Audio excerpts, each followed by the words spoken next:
వీరికి ప్రథమార్ధ ఏళ్ళనాటి శని సంచార స్థితి ఉండగా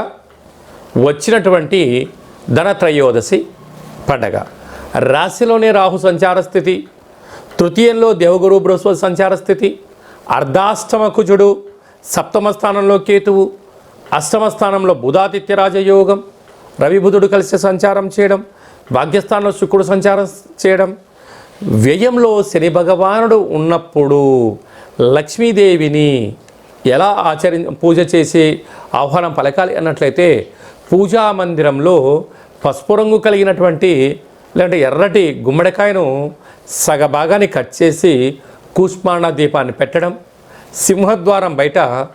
శనగపప్పుతో కూడుకున్నటువంటి పిండిని ఏర్పాటు చేసి నువ్వుల నూనెను, కొబ్బరి నూనెను, వేరుశనగ నూనెను 3 నూనెలను కలిపి దీపాన్ని పెట్టడం వలన